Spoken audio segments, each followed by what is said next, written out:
Jessica Jones Episode 4, aka 99 Friends. Now, while I would love for there to be 99 people with superpowers just sitting in New York, which I guess technically there kind of are, um, actually, that might have been true. Now that I think about it, I just thought about that. That probably wasn't a joke because she's a PI. She probably does know everyone. She just doesn't, considering her character, she doesn't really give a crap. So that's now not a joke anymore. She could actually know that. But moving on from that, this episode was actually really fun to watch because the case in itself was pretty interesting because she has the case, but at the same time, she's using the case to work her own case, which is like, who the heck is following me? Which, I was trying to figure this out during my last review. Like, I don't really know the guy, like, I don't really know what role he's going to be playing in this show. And we find the very sad truth by the end. Like, that picture just made it, like, insanely sad. It was like, I see now exactly what's happening. And that was just, like, once again, very sad. It was like the kid who had both his kidneys gone. It was just, like, depressing, like, how this dude's just such a psychopath. It's like, you know what? I need two kidneys. I know I only need one to live, but I want both of them. So, I'm just gonna screw this kid over. I mean, obviously he's a villain. He couldn't possibly care less about anyone. But it's like when you see stuff like that, and it's like he just has like this picture. He's in a terrible sweater, but he was in the picture with his mom, or maybe it was his grandmother, and it was just like super nice and stuff. And then it's like now he's like this just destroyed drug dealer who, it takes him like 5 minutes to get into his door. Stuff like that. It's just sad to see.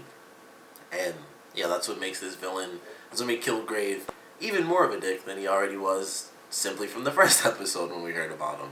But I really enjoyed this one. Like, I like the investigative side of the show because it's fun to see what she uncovers. Like, what does she figure out? And ultimately, the only thing she really figured out is that, from her investigating was the stuff about the woman. Like, okay, she's got this gun, so she's going to use it on someone, probably, her cheating husband, who we of course find out is not cheating, and this whole thing was a ploy to kill Jessica just because she has superpowers because, the stuff that happened in the Avengers, which I was on Jessica's side. I'm like, it's kind of like the Messenger thing when people get mad at her for, doing certain stuff. It's just like, come on, like, how is that? Like, I wasn't even a part of that. There was like 5 people and stuff, and she's like, go go get like the green guy or like the flag waver and stuff like that.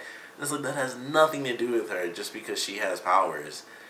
And it also confirmed a question that I had because I wasn't sure how they were going to do her abilities, because when you have super strength, you can have nearly impenetrable skin, but it depends on how they do it. And she does not.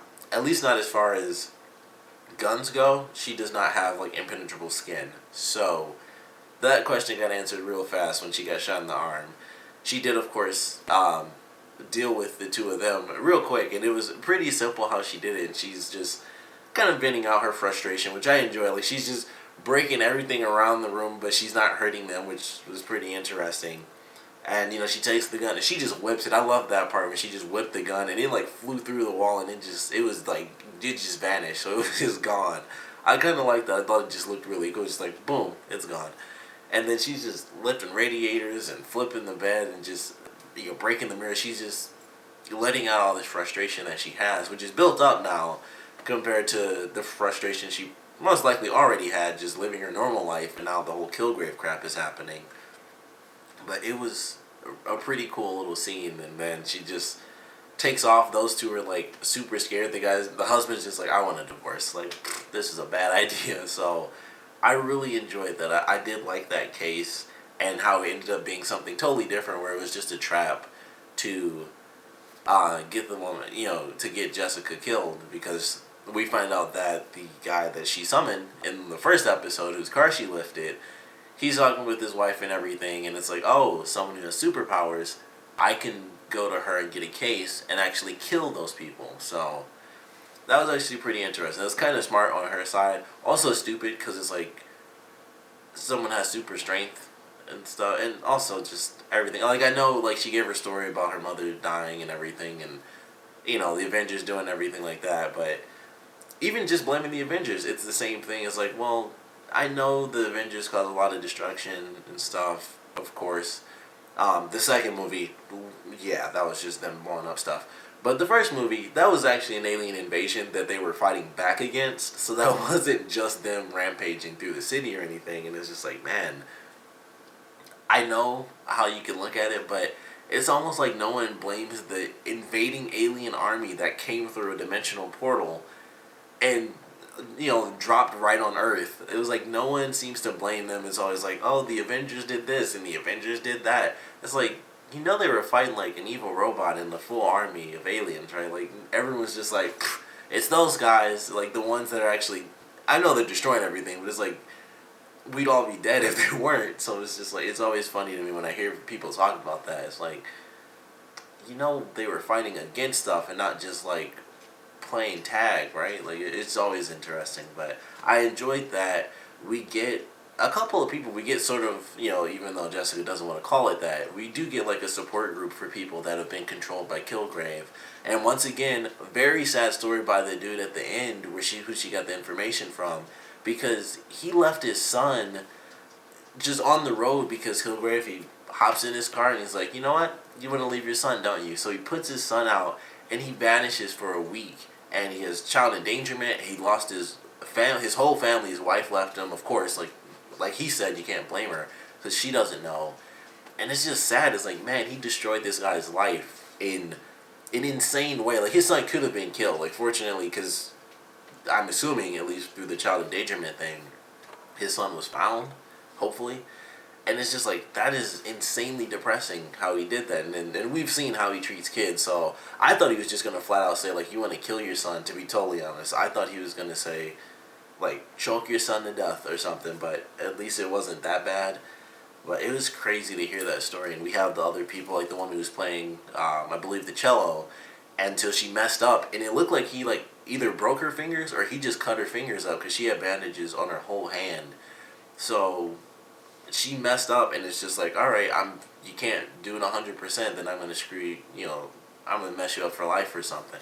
So it was just crazy. Like, we get this support group, which, kind of leads into the final scene for the episode, which was, like I said, really crazy. And I don't know how this is going to play out. Like, I'm assuming he's still under complete control, and this is just like, this has just been a thing for a long time. Like, he found this guy a long time ago and was just like, you know what?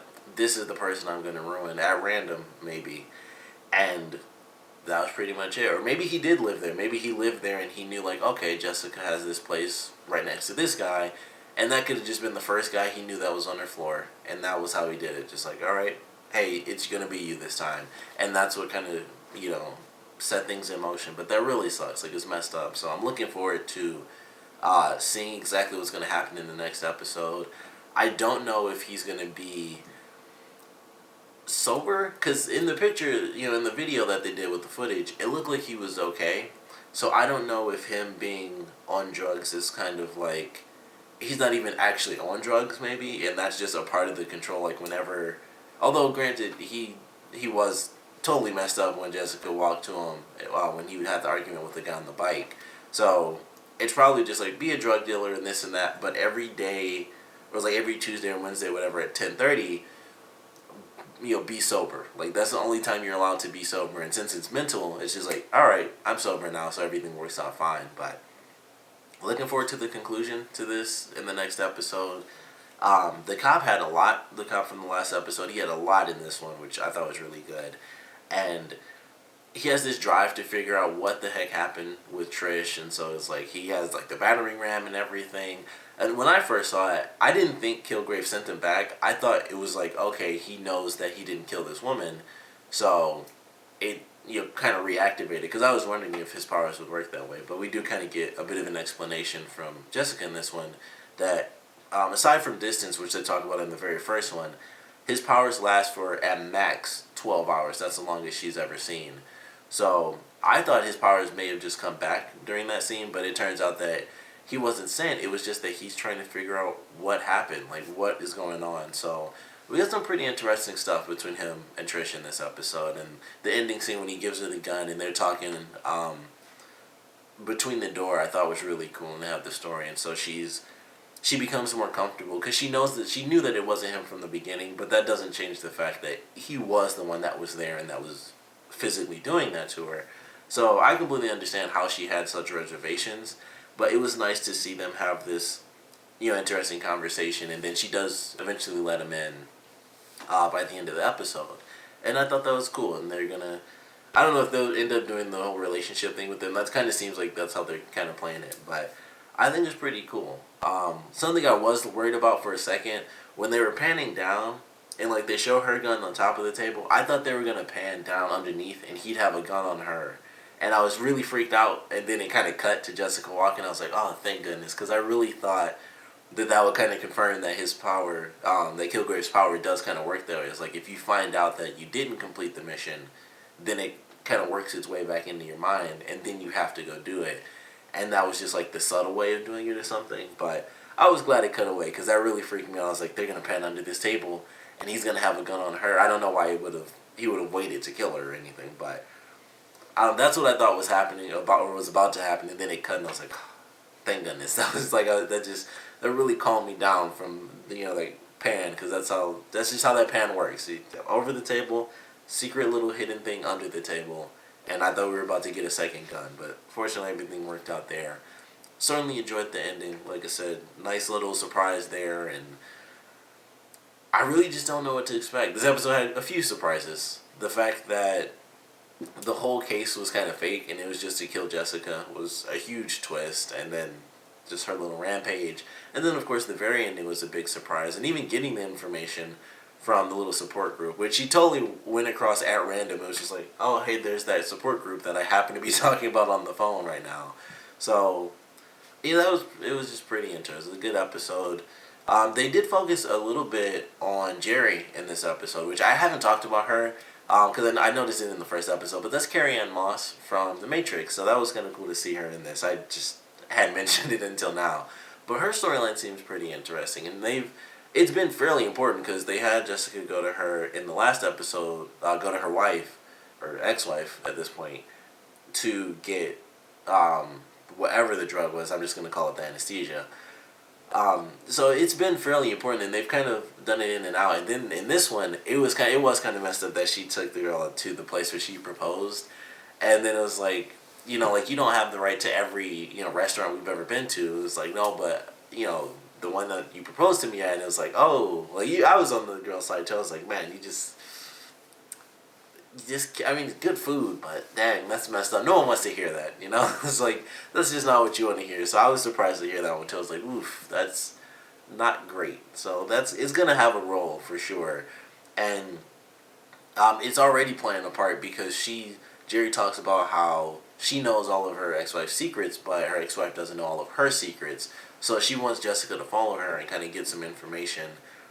And I don't know exactly what she plans on getting. I guess it's just like, hey, make sure, like, if she goes here or goes there, then I know what she's close to. I guess that's Jerry's plan. Like, or if she went here, she went there, I know what secret she's at least somewhat getting close to, so that's what I'll work on, stopping. But it's definitely been interesting. I enjoyed it, to be totally honest, just from the start. It was like, okay, at first it was her kissing the other girl. I was like, all right, so they're together. And then the scene, I think that was in the first episode, and then the other scene was like, oh, they aren't just a couple. This is like the other woman, and she's married and everything. It's like, okay, now it makes sense why they showed that, because it wasn't just her girlfriend.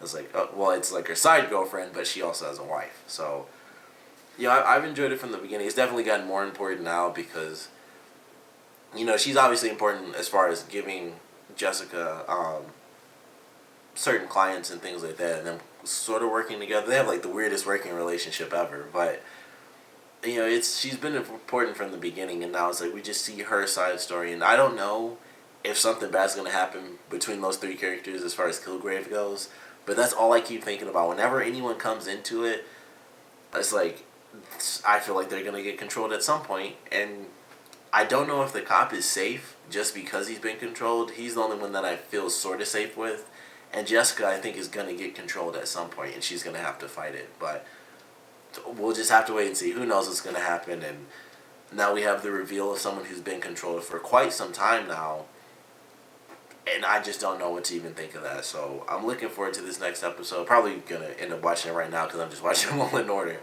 But definitely want to know what you guys thought about this one, so please comment below. Let me know your favorite parts, your least favorite parts. And because of the crazy little reveal at the end, I want to know what you guys think is going to happen. Like, if you, well, you've probably seen the episode by now because everything's just out. But if you haven't, and even if you have, I want to know what speculations you had as far as how long he's been under Kilgrave's control, how it's going to get solved, whether or not he may or may not live, because considering Kilgrave's sort of ability, which, you know, we saw in the first episode, it can be layered for sure. Like, he can tell you do this and do that, and then tell you act calm for whatever amount of time, and then, you know, kill your parents in an elevator when you get alone. So who knows how layered it truly is, but I'm looking forward to it. Like I said, though, want to know your speculations, so please comment below, let me know, and thanks for watching.